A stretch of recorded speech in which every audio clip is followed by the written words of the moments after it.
Hello, आप सभी का फिर से एक बार स्वागत है आपके अपने यूट्यूब चैनल में। दोस्तों, आज की वीडियो हम सभी के लिए इम्पोर्टेंट है क्योंकि ये बीटीसी के अपडेट से रिलेटेड है और काफ़ी बच्चों का डाउट है कि सर किसको टैबलेट मिलेगा, किसको नहीं मिलेगा, क्या मैं इस सत्र से पढ़ रहा हूँ इस सत्र को मिलेगा या नहीं। तो आपको हर एक क्वेश्चन का आपको जवाब इस वीडियो में मिलने वाला है क्योंकि इसमें मैं आपको पूरे लेटर जो आया है हमारे पास परीक्षा नियामक का, वो आपको लेटर के समक्ष आपको दिखा के उसके बाद मैं आपको बात करूंगा। ये पीडीएफ में लगा दिया हूँ स्लाइड में और आप लोग को अब क्लास में मिलेगा, तो आप लोग जरूर कमेंट करिएगा कि कैसा लग रहा है।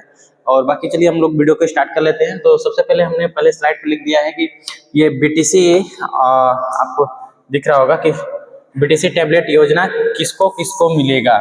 जी हाँ, ये किसको किसको मिलेगा। तो ये पहले बीटीसी वाले बच्चों को नहीं मिल पा रहा था क्योंकि जैसे गवर्नमेंट को ये लगती थी कि इन्होंने ग्रेजुएशन में प्राप्त कर लिया होगा इसलिए बीटीसी में नहीं दे रहे थे, लेकिन कई बच्चे हैं जो बहुत पहले कर लिए हैं, जो इस सब योजना से पहले कर चुके हैं बीटीसी, तो सॉरी बीए, तो उनको डिवाइस नहीं मिली है, तो उनको कैसे मिलेगा। तो इस वजह से गवर्नमेंट के माइंड में आया और मिलेगा उसी को जिसको डिवाइस कभी नहीं मिला है। ध्यान रखिएगा, इस बात को ध्यान रखिएगा कि एक बार केवाईसी होने के बाद सिर्फ एक स्टूडेंट को एक ही डिवाइस अलॉट होगी।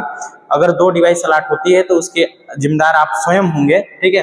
तो पूरी लेटर है इसमें और हर एक स्टूडेंट को एक ही डिवाइस, या वो आपको आईटीआई मिल चुका हो, बीए मिल चुका हो, मोबाइल मिला हो, ठीक है, कुछ भी अगर मिला है तो आपको नहीं मिलेगा, ठीक है, क्योंकि आपको यूबीएससी बोर्ड जो वेरीफाई करती है डाटा, वो आपको ब्लैक लिस्ट में डाल देगी। तो आप समझ गए होंगे कि ये किसको किसको मिलेगा। ये आपको बीए में भी मिलता है, ठीक है, बीए में मिलता है, आईटीआई में मिलता है, ठीक है, आईटीआई में मिलता है।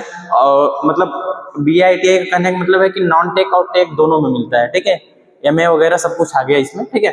तो आप बस मेरा ये थोड़ा सा समझाने का रीजन था। और नेक्स्ट स्लाइड पे आते हैं हम लोग और आपको ये दिखा देते हैं लेटर आपके सामने। ये है लेटर, ठीक है। आपको ये लेटर हम लोगों के पास 10 फरवरी को आया है, ठीक है, 10 फरवरी को लेटर आया है। यहाँ पे आपको दिख रहा होगा कि स्वामी विवेकानंद युवा सशक्तिकरण योजना टैबलेट वितरण हेतु डिजी शक्ति पोर्टल पर अभ्यर्थियों का डाटा फीड किए जाने के संबंध में, ये जो भी डाटा फीड होगा ये कॉलेज पोर्टल से करेगा, कॉलेज आपका डाटा सेंड करेगा, ठीक है। तो कॉलेज को निर्देश दिया गया है कि आप उन्हीं परीक्षार्थियों का डाटा अपलोड कर सकते हैं जिनके जो एक वैलिड छात्र हों, यानी कि एडमिशन करा के पढ़े नहीं या फिर वो केवल टैबलेट के लिए पढ़ाई कर रहे हैं, तो ऐसा उन लोगों का डाटा इस पे नहीं फिट करना है। वो आपके संस्थान में एक रजिस्टर्ड हो और पढ़ाई कर रहे हो, ठीक है। तो इस बात को विशेष ध्यान दिया गया और मैं इसको पूरा पढ़ लिया हूँ।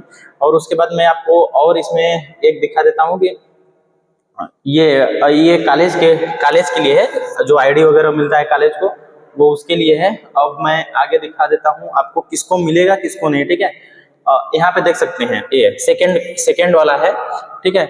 ऊपर ये है कि ऊपर वाला पहले मैं आपको दिखा देते हैं। ये स्वामी विवेकानंद युवा सशक्तिकरण योजना के अंतर्गत निःशुल्क टैबलेट वितरण हेतु निर्गत शासनादेश, ये संख्या है, ठीक है।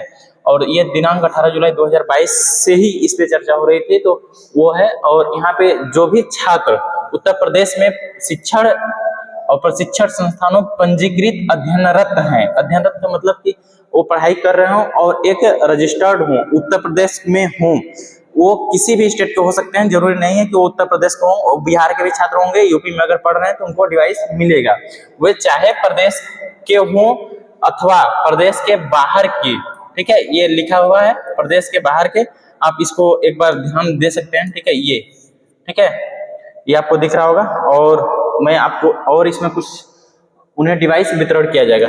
कुल मिला के जो अब अदर स्टेट के भी हैं सभी को डिवाइस मिलेगा। अब हम लोग यहाँ देख लेते हैं ये सेकेंड वाला, सेकेंड सेक्शन। मैं सेकेंड सेक्शन इसको मैं मिटा देता हूँ, थोड़ा सा आप लोगों को डाउट होने लगेगा। तो अब ये सेकेंड वाला हम लोगों का सेक्शन इंपॉर्टेंट है हम लोगों के लिए, ठीक है। सेकेंड इसलिए इंपॉर्टेंट है कि इसमें आपको क्लियर हो जाएगा कि किस बैच से आपको देना है। ये लिखा हुआ है स्वामी विवेकानंद युवा सशक्तिकरण योजना अंतर्गत टैबलेट वितरण योजना से डीएलएड प्रशिक्षण बैच 2023 एवं अग्रतर बैच के प्रशिक्षुओं को लाभान्वित किए जाने हेतु, यानी कि 2023 से, ठीक है, 2023 से आगे, यानी कि जो पिछले ईयर पढ़े रहे होंगे, अभी उनका फाइनल ईयर चल रहा होगा, उनका डाटा, ठीक है, 23-25 का हो गया, ठीक है। और डाटा फीडिंग कराई जाएगी। और ये है डीएलएड प्रशिक्षण बैच 2023 से पूर्व बैचों का डाटा संस्थानों द्वारा फीड न कराया जाए और न ही जनपद स्तर यूबीएससी लेवल, ये है ना यूबीएससी बोर्ड है, से अप्रूव किया जाए।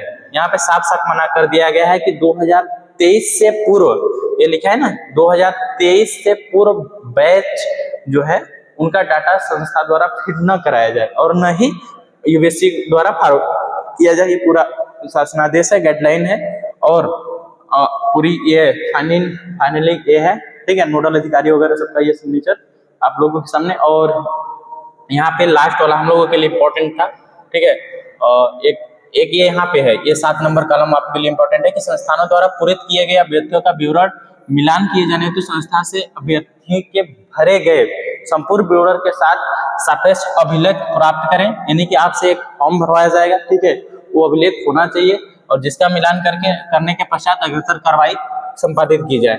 यानी कि आपका पूरा डिटेल्स सब कुछ एक सही से सीक्वेंस में भरे होने चाहिए। और ये 8 नंबर हम लोगों का है कि वर्तमान में डीएलएड प्रशिक्षण बैच 2025 के प्रवेश चयन की कार्रवाई गतिमान है। बैच 2025 के प्रवेश चयन की कार्रवाई पूर्ण होने के उपरांत, यानी अभी जो बच्चे एडमिशन ले रहे हैं, आप लोग जो भी नए बच्चे हैं वो अभी एडमिशन ले रहे हैं, उनके लिए है कि उक्त बैच में प्रवेशित अभ्यर्थियों का जनपदवार डाटा आपको प्रेषित की जाएगी, ठीक है। तो वो डायरेक्ट द्वारा हमें डाटा मिलेगा, ठीक है। उसके उपरांत ही बैच 2025 के अभ्यर्थियों का प्रवेशित अभ्यर्थियों का डाटा से मिलान करने तथा वास्तविक रूप से प्रशिक्षण अभ्यर्थियों की पुष्टि के उपरांत जनपद स्तर यूबीएससी बोर्ड होती है उसके लेवल से अप्रूव किया जाएगा, ठीक है। तो आई होप कि ये लेटर आपको समझ में आ गया होगा। और कोई भी अगर डाउट आपको होता है तो आप लोग कमेंट जरूर करिएगा। बाकी आपको ये वीडियो कैसे लगी जरूर कमेंट करिएगा और कुछ भी अगर गलती हुई होगी तो आप लोग बताइएगा, हम उसको सुधारने का पूरा प्रयास करेंगे। बाकी वीडियो को वॉच करने के लिए आप सभी को धन्यवाद।